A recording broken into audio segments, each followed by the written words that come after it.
안녕하세요. 커피앤톡입니다. 오늘도 와주셔서 감사드리고요. 바로 사연 읽어보겠습니다. 안녕하세요. 저는 62세의 아줌마이고 딸을 하나 둔 엄마입니다. 그리고 현재는 마트 푸드코트에서 일을 하고 있는 사람이죠. 20년 전만 해도 제가 이렇게 살 거라고는 생각지도 못했어요. 사실 저는 이혼을 한 이혼녀인데요.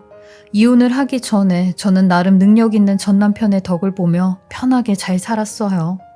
전남편이 금수저는 아니지만 자수성가한 사람으로서 본인 사업을 꽤 키워나갔거든요. 처음부터 이렇게 잘 나갔던 건 아니고요. 결혼을 하고 나서 잘된 케이스였죠. 이 사람과 처음 결혼할 때도 돈이 없어서 단체 결혼식을 했고요. 같이 살 집이 없어서 다 쓰러져가는 판잣집에서 살았거든요. 그 판잣집이 얼마나 열악하냐면 옆집에서 무슨 얘기를 하는지 다 들릴 정도였고 화장실도 공용으로 써야 하니 4번 갈 거 참았다가 한 번만 가곤 했어요. 그래서 매번 방광염을 달고 살았죠. 그때 생긴 방광염이 아직까지도 저를 괴롭혀요. 그 정도로 그곳은 기억하고 싶지도 않은 곳이었어요. 제가 워낙 어렸을 때부터 가난한 집에서 자랐는데 시집을 가서까지 이런 가난한 생활을 하고 있으니 정말 절망스럽더라고요. 내 팔자는 이런 팔자인가 보다 싶었어요. 그냥 저냥 공장 다니며 번 돈으로 배나 굶지 않으면 다행이다 싶었죠. 그리고 이런 사정을 누구보다 더 잘 아는 전 남편이 결혼을 하자마자 제게 그러더라고요. 당신이나 나나 두 사람 입에 풀칠하기도 바쁘니까 아이는 낳지 말자 라고요. 저는 아이를 낳고 싶었는데 남편의 말을 들으니 설득이 되더라고요. 이런 곳에서 아이를 낳아 키우게 되면 그 애가 또 우리 같은 삶을 살아야 할 텐데 당신 그거 물려주고 싶어 하더라고요. 그 말에 저도 아이를 갖지 말자고 했어요. 그 대신에 애 키울 돈을 모으자고 했죠. 지금이야 아이를 낳지 않는 딩크족들이 많지만 그 당시에는 그런 용어조차 없었으니 주변 사람들은 다들 저희 부부한테 무슨 문제가 있냐며 손가락질을 하기 시작했어요. 모욕적인 말도 굉장히 많이 들었고요. 하지만 전 남편은 다른 사람들의 말은 안중에도 없었고 돈 버는 데만 혈안이 되어 있었죠.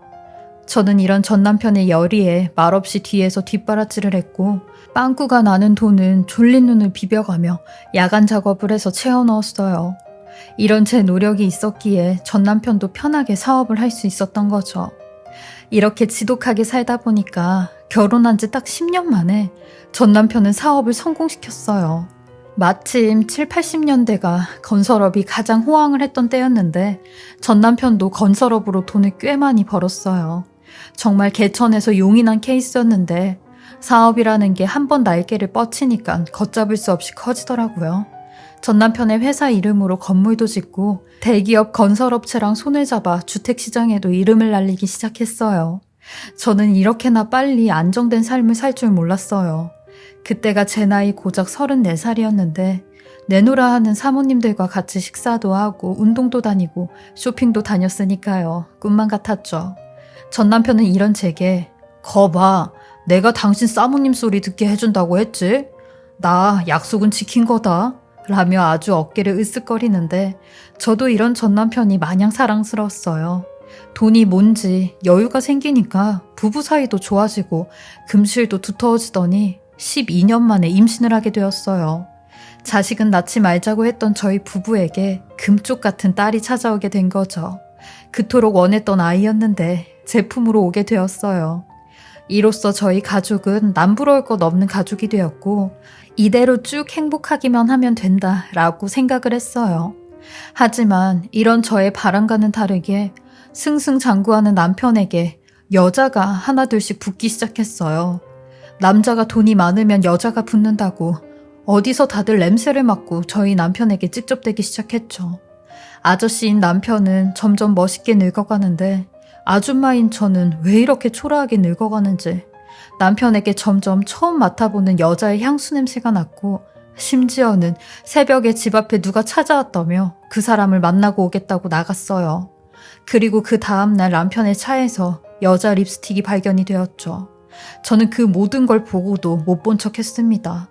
그때 저희 딸 나이가 고작 8살이었어요. 8살 된 저희 딸한테 부모님의 이혼을 겪게 하고 싶진 않았거든요.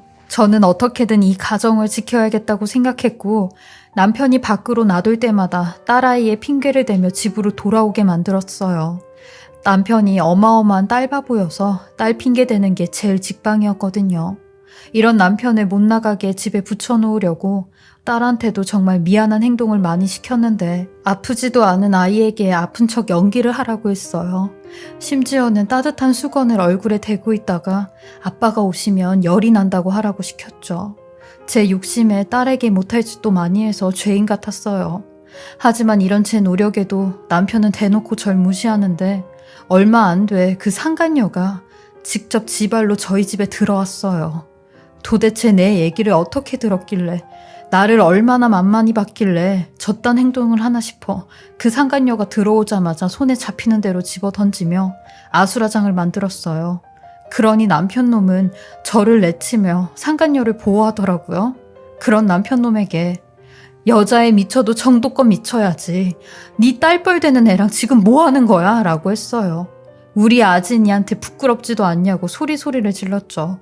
그러니 남편이 아닌 그 상간녀가 저를 노려보며 아진이가 아줌마한테 얘기 안 해요?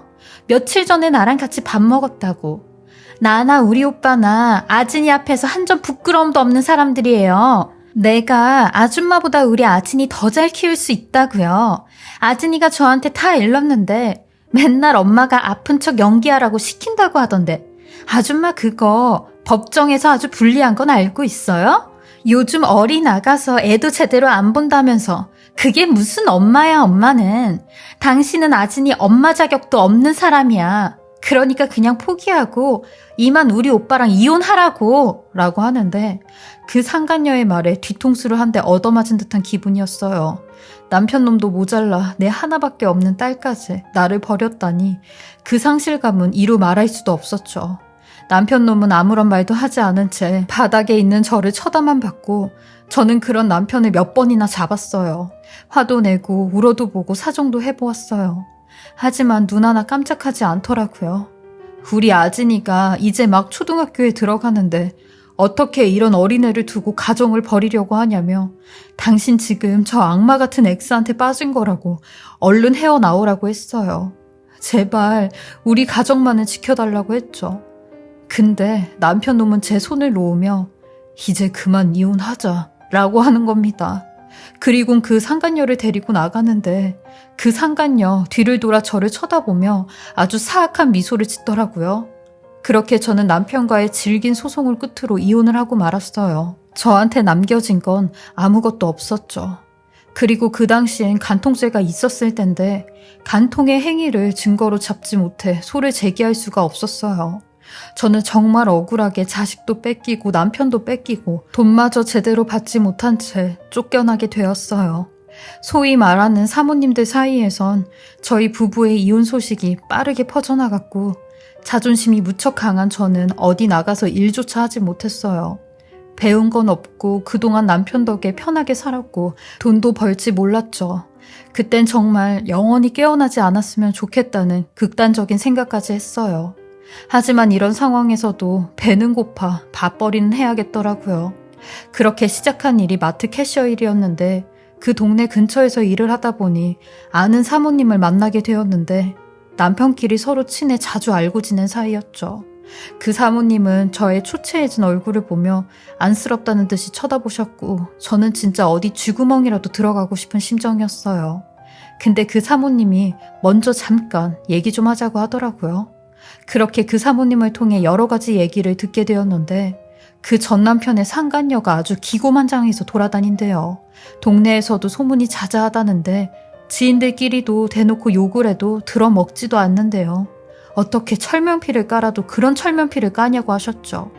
그리고 들리는 소문으로는 그 상간녀가 밤의 여왕이었대요. 그 얘기를 듣는데 열이 얼마나 뻗치던지 고작 그딴 여자 만나려고 가정도 깨고 지 마누라도 버렸는지 남편놈이 원망스러웠어요. 그리고 무엇보다 제 딸을 그딴 쓰레기 같은 여자에게 절대 맡길 수 없었어요. 오늘 당장이라도 그 집에서 애를 데리고 와야겠다고 생각을 했죠. 하지만 아이를 데리고 오는 건 쉽지 않았고 남편놈이 마트로 저를 찾아왔어요. 이혼까지 했는데 왜 이렇게 미련을 못 버리냐고 하더라고요. 그러더니 저한테 돈을 쥐어주며 이제 그만하라고 하는데 전 그 돈을 바닥에 집어 던졌어요. 내가 그지 새낀 줄 아냐고. 네가 주는 돈은 죽어도 안 받는다며 가라고 했네요. 근데 자존심이 밥을 먹여주진 않더라고요. 그렇게 돈을 내던지고 왔는데 얼마나 후회가 되던지.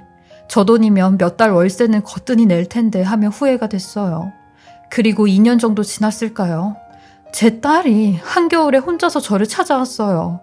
제가 마트에서 일하는 걸 지 아빠를 통해 들었는지 그 집에서 도저히 못 살겠다며 엄마가 나를 좀 데리고 살아달라고 하더라고요. 저는 딸을 보자마자 단번에 끌어안으며 엄마랑 같이 살자고 했어요. 그리고 남편놈한테 연락해 딸은 내가 데리고 갈 거라고 했죠. 남편놈은 미안하다는 말뿐이었어요. 저는 죽이 되든 밥이 되든 딸 하나는 내가 키운다고 생각했고 없는 살림에 애 공부는 제대로 시키리라 마음을 먹었어요. 내 딸은 절대 나처럼은 살게 하고 싶지 않았거든요. 제가 제일 싫어하는 말이 딸은 엄마 팔자를 담는다는 말이에요. 그 말이 잘못됐다는 걸 내가 보여주고 싶었거든요. 하지만 여자 혼자서 애를 키우는 건 생각보다 호락호락하지 않았죠. 그럴 때마다 제 딸은 엄마, 고집 부리지 말고 아빠한테 돈 좀 달라고 하자. 아빠가 돈이 없는 것도 아니고 나 하나 가르칠 돈은 있을 텐데 돈 좀 달라고 하면 엄마가 이렇게 힘든 일은 안 해도 되잖아 라고 하지만 저는 단 한 번도 애 아빠한테 연락을 하거나 도와달라고 한 적이 없어요. 내가 보란 듯이 내 힘으로 딸을 키우고 싶었거든요. 이런 제 노력에 딸도 아주 바르게 자라주었고 서울에 있는 대학까지 들어가게 되었어요. 대학 문턱도 가본 적이 없던 제가 저희 딸 입학식에 대학을 처음 가보았죠. 그때 정말 뿌듯했습니다. 이제야 2다리 뻗고 잘 수 있겠다 생각을 했죠. 근데 사람이 마음을 곱게 써야 된다고 하잖아요. 딸에게 전 남편의 이야기를 듣게 되었어요. 전 남편이 폐암에 걸렸다고 하더라고요. 원래부터 폐가 좋지 않았는데 담배까지 태웠으니 그게 그렇게 된 것 같았죠. 딸은 지 아빠를 보고 왔는지 안쓰럽다고 하더라고요. 그래도 지 아빠인지를 안쓰럽다는 말을 하는데 저는 속으로 아주 천벌받았다고 생각했어요. 지보다 10살이나 어린 여자랑 바람피고 처자식 버리고 제 눈에 피눈물 나게 했으니 그 정도 죗값은 받아야 된다고 생각했죠. 저는 그런 딸에게 네 아빠 돈도 많은데 몬수를 써서더라도 그 병 고치겠지. 뭘 그렇게 걱정을 하냐? 하고 퉁명을 떨었어요. 그러던 어느 날 밤 11시 정도에 모르는 번호로 전화가 한 통 왔더라고요. 그래서 누군가 하고 받았는데 한참 동안 아무런 대답을 안 하는 겁니다.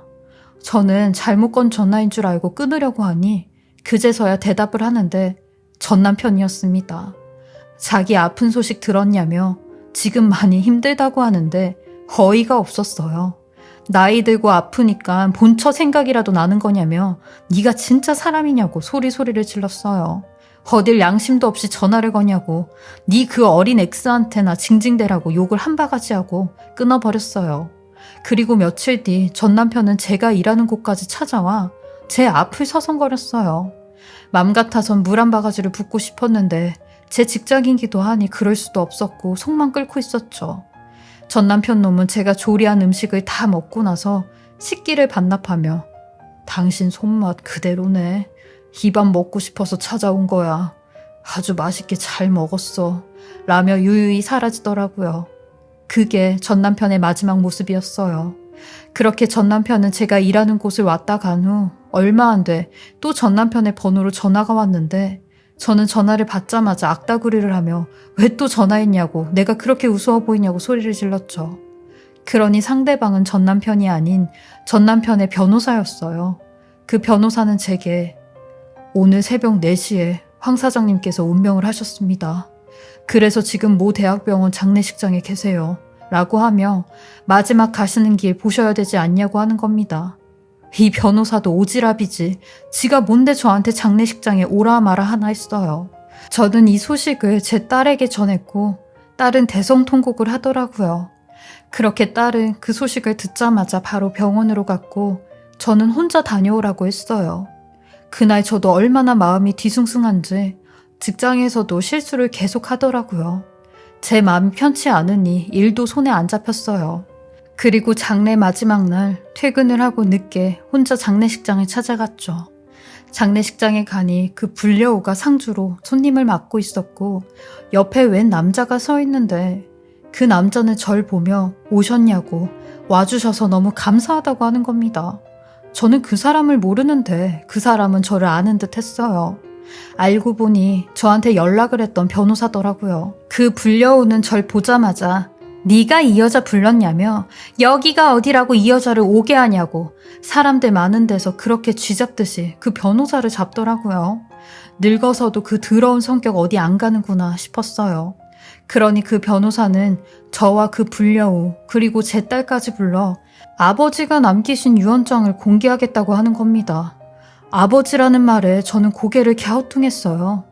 알고 보니 전 남편은 그 변호사 어렸을 때 양자로 입양을 했고 혼자서 입양한 아들을 변호사까지 만들었다고 하더라고요. 그 불려우는 당연히 엄마 역할도 안 하고 살았다고 했죠.